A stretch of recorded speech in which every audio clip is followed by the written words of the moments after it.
So Andy was a real great natural leader, even though he wasn't formally a producer on the show and formerly a writer. He was a tremendous contributor. And Andy was a great leader naturally, even though he wasn't a producer or writer on the show before. He made a huge contribution.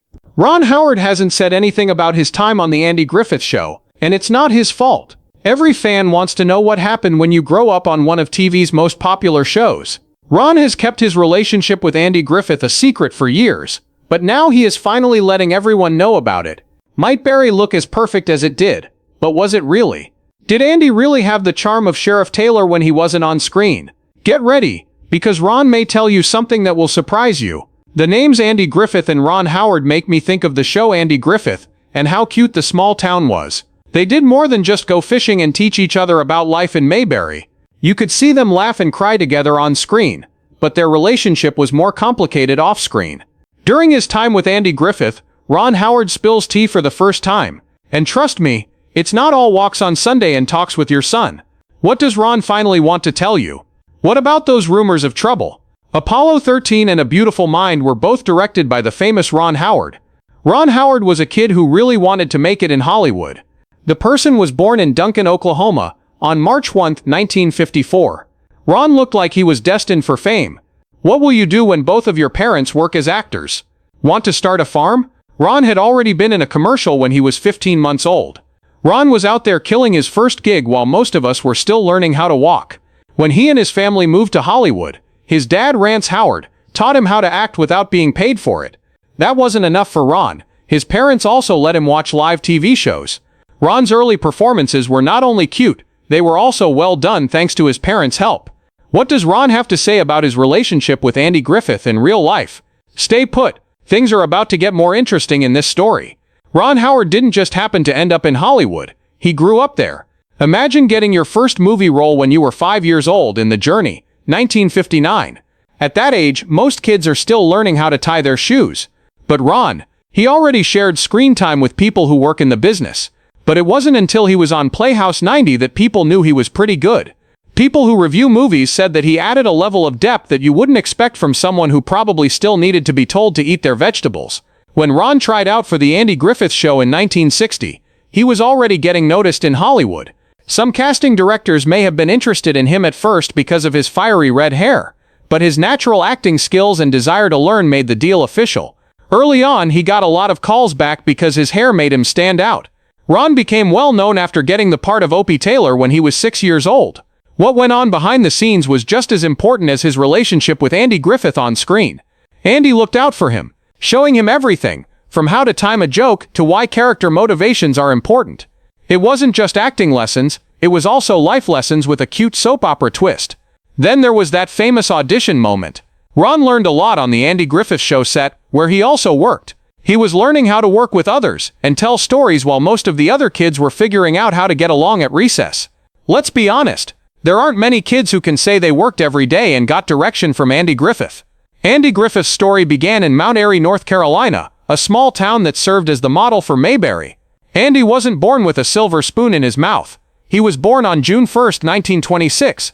He came from a poor family during the Great Depression, but his parents were able to scrape together enough money to buy him an old trombone. Andy wanted to be a music teacher at first, but life had other ideas. His quick wit and ability to tell stories got him jobs performing in nightclubs. The funny speech he gave about football, which was really just football, went viral before it was even a thing. There are more than 800,000 copies sold, which shows that a good laugh can get you a long way. Andy became famous overnight thanks to that surprise hit, where his humble and down-to-earth personality rose to fame. Andy wasn't just a co-star with young Ron Howard and Opie when they weren't on screen. Andy liked to make things funny or interesting by telling a story or two to explain something. Ron later said that Andy's advice had changed him as a person and in his job. Following the end of the show, they stayed close, with Ron calling Andy often for help. Andy wasn't just a TV star, that's for sure. He was the kind of teacher you'd want, both smart and friendly, with just the right amount of charm to keep things fun. Andy Griffith was so kind to give Ron Howard a signed guitar as a gift to show how much he values their friendship. Ron still treasures this gift. Their relationship is one of the best examples of a mentor-mentee relationship in Hollywood. It was built on mutual respect. After it first aired in 1960, The Andy Griffith Show quickly became a classic for showing how people live in small towns and how important values are. During its 8th season, it was consistently one of the most popular shows on TV. Sheriff Taylor, played by Andy Griffith, was kind and smart, and Opie, played by Ron Howard, was innocent and interested. They made a touching father-son relationship. Behind the scenes, the cast and crew made it feel like a big family, making the show feel good in general. What did you know? The Fishin' Hole. The show's famous whistling theme is one of the most famous TV songs of all time. Andy Griffith became a TV legend because of the show, and Ron Howard's career began because of it, giving him a solid base for his future fame. It's never easy to go from a beloved childhood role to an adult one, but Ron Howard did it with amazing grace. Things felt different after the Andy Griffith Show ended. It wasn't just the end of another season, it was the end of an era. Andy Griffith was about to speak when it hit him. He was standing at the mic. I started to cry. There were more than a few tears in his eyes. He was sobbing. It wasn't just quitting a job. It became a family, and a way of life. It hit him that the show had been more than just a job. He lived his life through it. Now that it was all over, he wasn't sure what his life would be like without those familiar faces and the routine that made him feel safe. But now that he looks back, it wasn't just the show that made his childhood what it was. It was how his dad had made something even bigger out of something that didn't go as planned.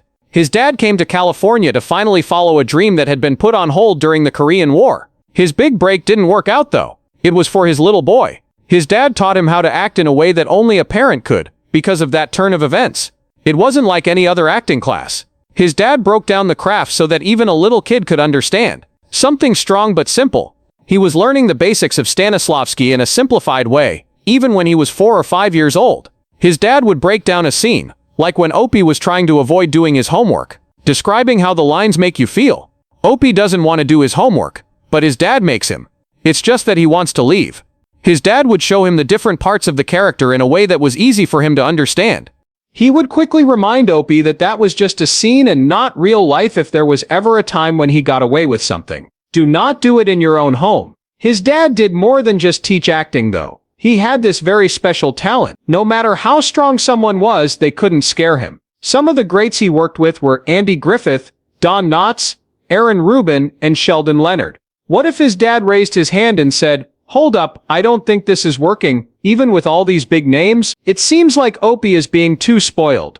Let's not use cheap laughs to make them feel better about their relationship." The crazy part was that they paid attention. Andy and Sheldon listened to him and agreed. That choice to make Opie's relationship with his dad seem more real, changed everything about the show. Now we're in the last few days of filming. At age 14, the wrap party was different from anything else he had been to. Andy Griffith was ready to move on, even though the show was still the best. He really didn't mind either. He was also interested in sports, directing, and going back to school. It felt like a punch in the gut when the last day of filming came around. Andy took the mic at the party and tears started to come out all at once. It wasn't just the end of the show, it was the end of a part of his life that he didn't fully understand how much he'd miss it until that moment. He was leaving behind people who had become like family and a way of life that had made him who he was. It hurt too. After almost 20 years they brought the show back for a reunion movie. He had moved on by that time, he was in charge and had even quit Happy Days. Even though his life had changed, Andy asked him to come back and play Opie again. He agreed, of course. When he did, he remembered that the wonderful people he had worked with before were still the same. The memories from childhood were still there. There is still a strong link. It didn't seem like any time had passed.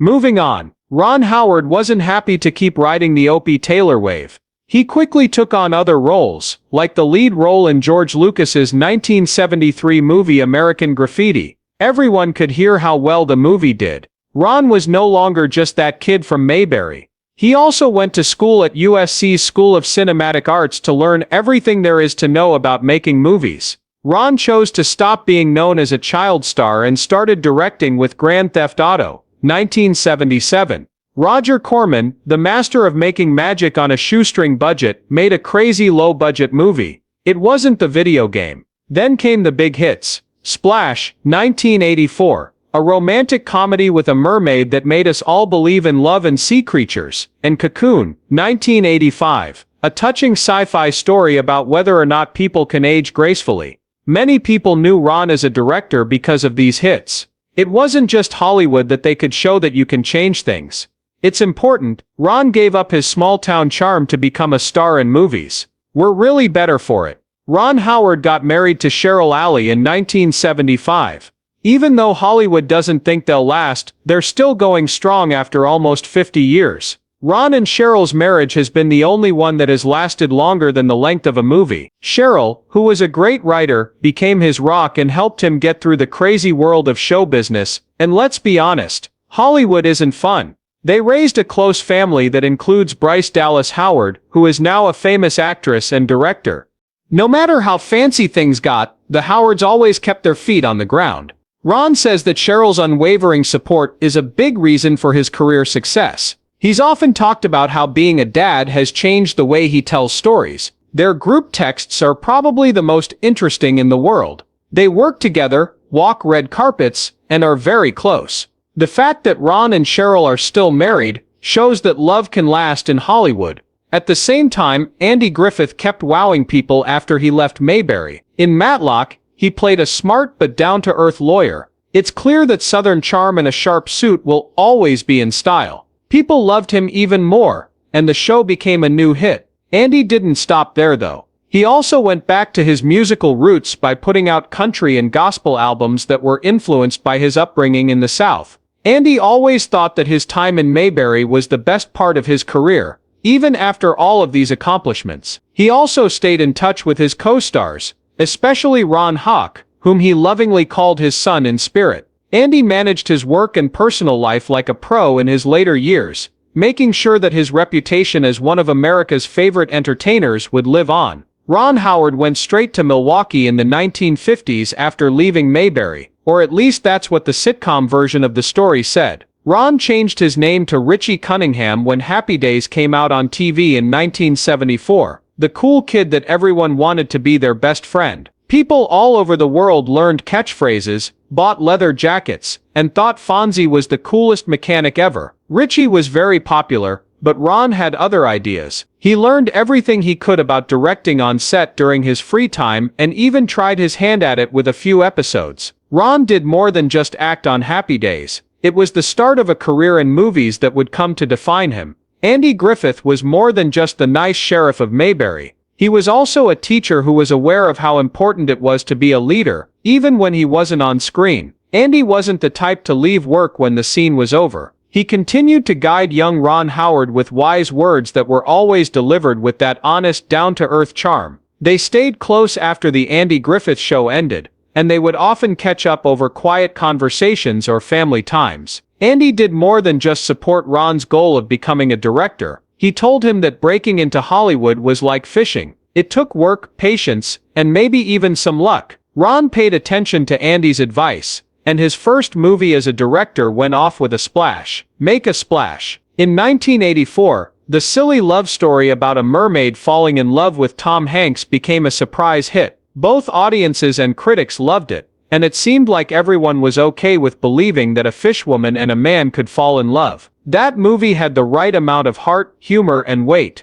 Is this taking place? A moment. Ron had more hits after that. In 1985, he made Cocoon, a movie about getting older, life, and strangely enough, aliens. Now let's talk about Andy Griffith, who works behind the scenes. Andy wasn't as friendly and talkative in real life as he was on TV. He cared about his privacy and didn't like telling the press about his life. However, people who knew him well, like Ron, said he had a great sense of humor, great manners, and strong morals. Andy really liked music too. He would often be found playing the guitar or singing gospel songs when he wasn't giving advice on how to live your life. As a child, he grew up in a small town in North Carolina. He never let fame change who he was.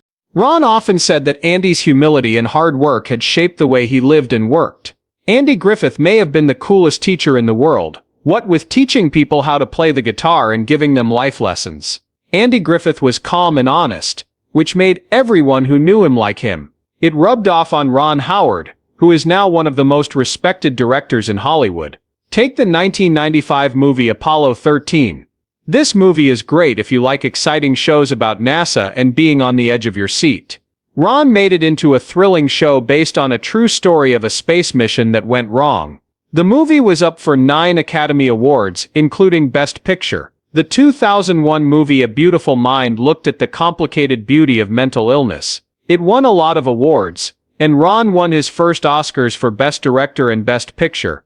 That guy seems to know how to tell a lot of human stories with no trouble. The last few years of Andy Griffith's life were not easy at all. He had some really bad health problems, like a heart attack and Guillain-Barré syndrome, which is a really rare disorder that affects the nervous system. But Andy didn't let that slow him down. He stuck with what he loved, which was being an entertainer and keeping in touch with his fans. He talked a lot about how his love of work and stories kept him going when things got tough. People like Ron Howard were amazed by Andy's toughness, and looked up to him for being able to stay positive even though his health kept giving him problems. People say that Andy's strong will helped him get better from a major heart attack in the 1980s faster than anyone thought possible. Guillain-Barré syndrome made it so he couldn't walk for a short time, but he was still giving talks and making appearances. Andy could get you excited about things more than any motivational speaker. He would look at Ron and tell him how proud he was of the person and movies Ron had made. What about Ron? He kept his feelings in check as he thanked Andy for everything, from helping him with his job to being a good friend. Really, who wouldn't want Andy Griffith on their side? You may have thought that the man could take over the world with just a smile and a fishing pole. These times weren't just touching for Ron, they were both good and bad. Andy was more than just a co-star, he was like that uncle who always knew what to say. The last time they saw each other, it was quiet and full of that bond you can only feel with someone who gets you. Ron still holds on to Andy's last words like they are an heirloom. But thankfully, I didn't have to worry about what if I lost this. When you look at their friendship, they left an unbreakable mark on Aunt Bee's pie recipes on TV history. What made the Andy Griffith Show unique was how close they were in real life. People who watched the show saw not only Sheriff Taylor and Opie, but also two people who cared about each other. That relationship between father and son, it became the standard for good family vibes. It's so nice to talk to people and feel like they're talking to family therapists. The magic hasn't gone away even now. Ron hasn't forgotten about Andy either. He's the one who casually brings up Andy's stories in interviews, as if he were just catching up over coffee.